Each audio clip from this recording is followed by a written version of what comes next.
There is no country that has made sacrifices for humanity like Nigeria. What if Nigeria's biggest problem is not just bad leadership? What if our endless crises have become someone else's biggest business opportunity? Why is Africa's largest market still struggling to industrialize while billions of dollars flow across its borders every year? Coincidence, or a system that rewards Nigeria's weaknesses? The same people who have the audacity to tell us that we are poor countries. Today, we are examining the claims surrounding hidden border economies, neglected ports, and regional power politics, and asking a controversial question: has Nigeria's underperformance become one of the most profitable business models on the continent? But before we continue, like and subscribe to our YouTube channel. Look at us. We've given everything. You are still taking. So Nigeria is not better. There's nothing good about Nigeria. To understand how Nigeria's weaknesses can benefit its neighbors, we need to look at August 2019. The Nigerian government closed its land borders, including the busy semi-border with Benin Republic, to curb the large-scale smuggling of rice, fuel, and other goods. The impact was immediate. Trade through Benin's port of Cotonou dropped sharply. For years, the port had served as a major gateway for goods destined not just for Benin, but for Nigeria. Rice, used vehicles, textile, and electronics were imported through Cotonou before making their way, legally and illegally, into the Nigerian market, often avoiding Nigerian tariffs and import restrictions. The border closure significantly reduced Benin custom revenue and led to diplomatic efforts by President Patrice Talon to restore cross-border trade. The episode exposed an uncomfortable reality. Nigeria's weak border enforcement and widespread smuggling have created profitable informal trade networks that extend beyond its borders. While there is no evidence that neighboring governments deliberately seek a weak Nigeria, businesses and smugglers who profit from these networks have every incentive for the status quo to continue. The story goes beyond smuggled rice. For decades, Nigeria spent trillions of naira subsidizing petrol to keep fuel prices low. But a significant amount of that subsidized fuel was smuggled across the borders into Benin, Niger, Cameroon, and Chad. Through a network of boats, tankers, and informal traders, Nigerian fuel was resold in neighboring countries where it often cost far less than locally available alternatives. In many border communities, access to cheaper Nigerian petrol became an important part of the local economy. When President Bola Tinubu removed the fuel subsidy on May 29, 2023, fuel prices rose sharply across the region as supplies of cheap Nigerian petrol declined. The impact was felt not only in Nigeria but also in neighboring countries that had long depended on the flow of subsidized fuel. This exposes a long-standing reality. Weak border enforcement allowed fuel smuggling to flourish for years, benefiting cross-border traders and criminal networks while costing Nigeria billions in lost revenue.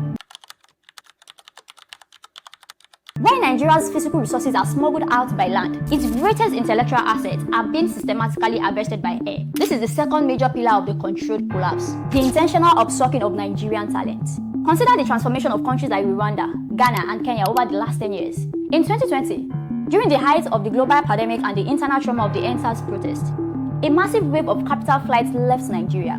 Wealthy Nigerians and highly skilled tech professionals did not just look to Europe or America, they looked next door. The government of Rwanda, led by Paul Kagame, deliberately positioned Kigali as a seamless corruption-free tech hub. They created easy visa pathways and friendly business registration laws. The results?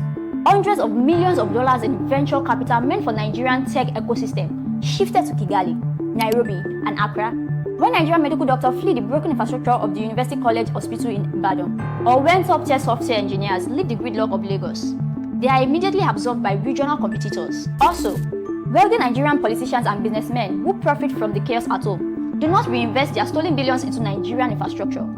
Instead, they buy up luxury real estate in the airport residential area of Accra or the high-end suburbs of Johannesburg.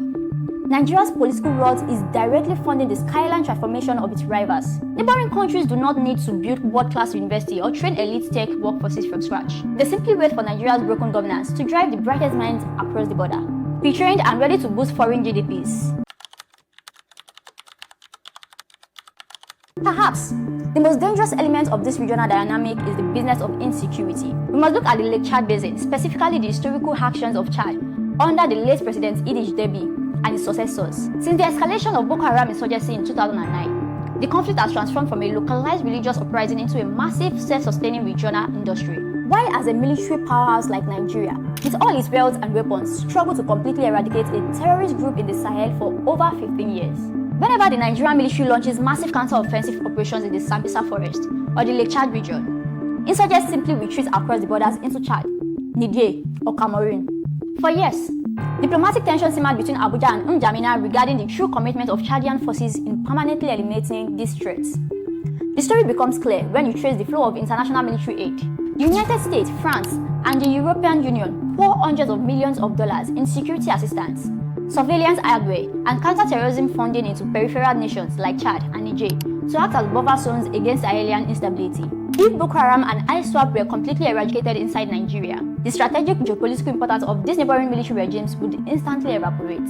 In conclusion, Nigeria's challenges have undoubtedly created economic and security spillover effects across the region. Informal trade networks, fuel smuggling, and cross-border insecurity have all produced winners and losers. But whether these outcomes are the result of deliberate strategy or the unintended consequences of weak institutions remains a matter of debate. What is certain is that Nigeria's future will largely be determined by the strength of its own institutions, borders, and economy. If you find this investigation thought-provoking, leave a comment below. Do you think Nigeria's current challenges are being expected by others? Or are they primarily problems that Nigeria must solve from within? Thanks for watching, and we'll see you in the next video. Till then, bye for now.